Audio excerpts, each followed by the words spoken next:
Good morning-ish, and welcome to Morning Movie News, where the name of the game in Hollywood these days is representation, because they have discovered that finally there's some money in it. So we've had Wonder Woman, of course, and then there are two other very high-profile films coming up, Black Panther and Coco, where Hollywood is hoping to have, maybe not the same exact results, but successful results. And so far, they seem to be doing a very good job appeasing the base. That's very important. Remember, for instance, Moana ticked off a number of people in its base, and the movie never really got any traction.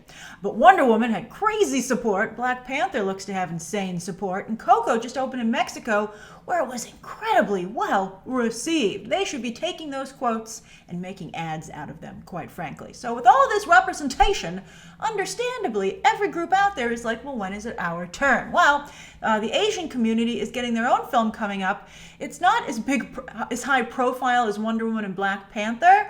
I think, it's maybe a little bit on the Coco level, maybe even a little bit more if it does well. But this is a movie called Crazy Rich Asians, which you might have heard of because it was a really big deal when they were putting it together, and then it kind of fell off the radar again. And the reason it's back on is because Warner Brothers has finally dated it with a very competitive, I think, release date. I think this is a very good development for the film, and that's August 17th, 2018. It's basically kind of like a Bridesmaids type comedy, right? So I'm going to first familiarize you with the project in case you aren't familiar with it, and then we'll talk about how it's positioned for its release date. So again, it's called Crazy Rich Asians. It's based on a popular book, and it's going to be directed by John M. Chu, because you don't get to pick your savior. Now, John M. Chu, he came up. Interestingly, the Asian community has gotten more representation behind the camera first before it was in front of the camera. So for a while, you had these directors coming up: James Wan, Justin Lin, John M. Chu, and they didn't do a lot to pass the baton to their actor friends in front of the camera. I mean, Justin Lin did, of course, bring Han into the Fast and Furious franchise. Very popular character, although no longer around, sadly. Many of us are quite sad about that. But James Wan hasn't done much at all. And then John M. Chu, he did a lot with Harry Shum Jr. Harry Shum Jr., they both worked together on the League of Extraordinary Dancers.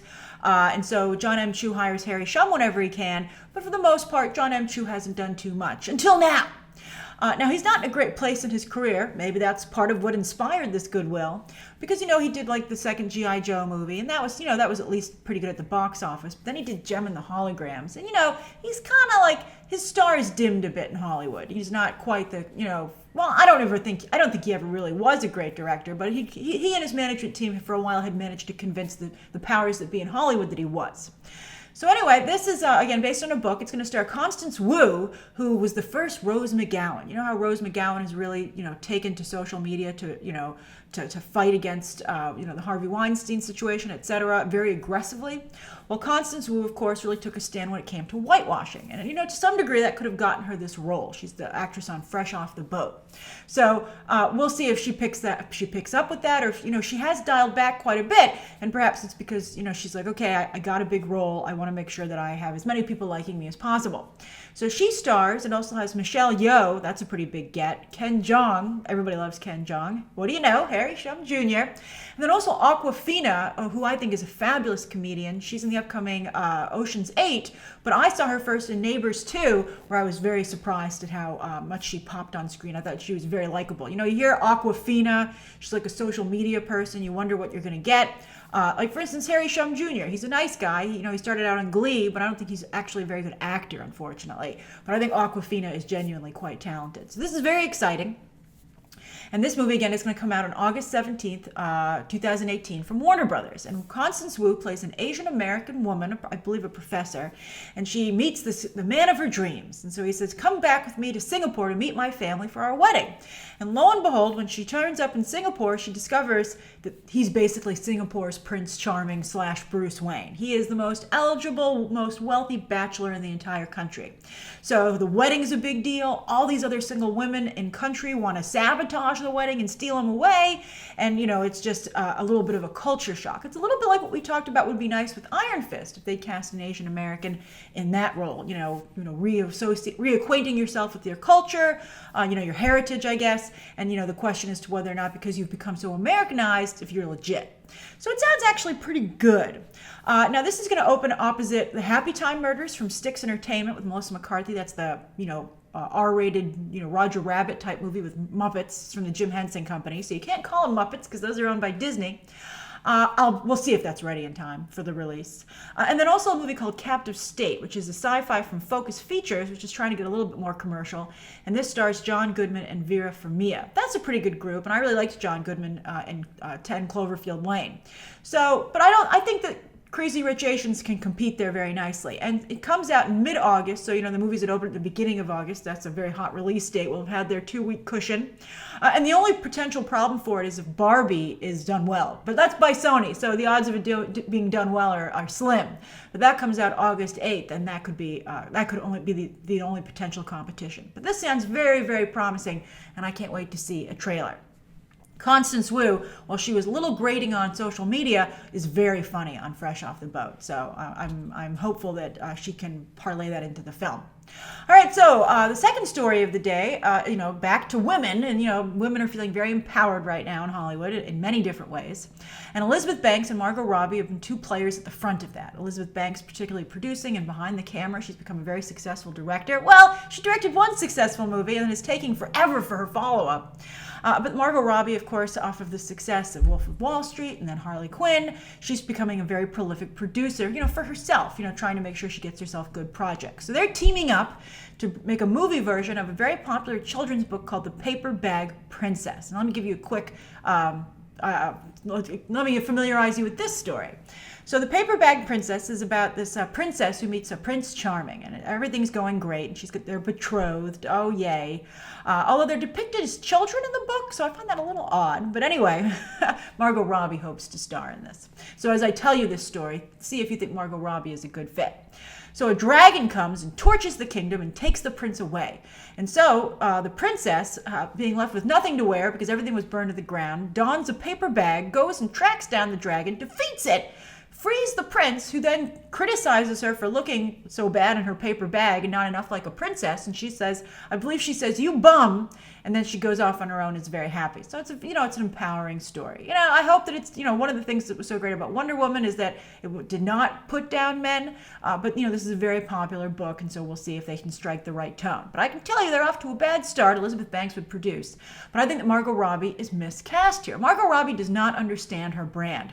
She is by the way, it's interesting, I have in my notes here that both Elizabeth Banks and Margot Robbie have formed production companies with their husbands. But anyway, I think that Margot Robbie is more of a Kim Basinger, Michelle Pfeiffer type. She's not cute. I think that she can be very appealing to women. I mean, for instance, women loved Michelle Pfeiffer as Catwoman, but I don't see her as a cute enough actress to take on this role of the paper bag princess. To me, this has Emma Stone written all over it. Although Emma Stone can be a bit pretentious sometimes herself. So it's a tough role. It's a very tough role to cast. That's why Gal Gadot was such a revelation as Wonder Woman, because it's such a thin line to have to walk. But anyway, there was a big bidding war for this project. Warner Brothers really wanted it because, of course, they're in the Margot Robbie business, but Universal ended up getting it, and they, of course, have a very strong relationship with Elizabeth Banks.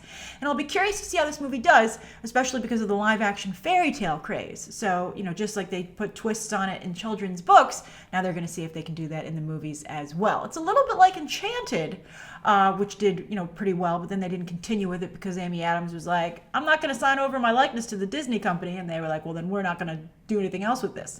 So let's see if this movie can follow in that footsteps. I think it's very treacherous, but it could potentially be done right. All right, so the third story of the day, as I told you, Kit Harrington is going to stay on the small screen. I think this is a good choice for him, at least for now. And he just had this miniseries that he's doing over at the BBC that he's also executive producing. So he's taking his own fate into his fate into his own hands as well. But HBO has picked it up because they're very much in the Kit Harrington business. And HBO, actually, interestingly, is owned by Warner Brothers. But this miniseries, it's a 3-part miniseries. It'll air on HBO December 18th through the 20th here in the United States.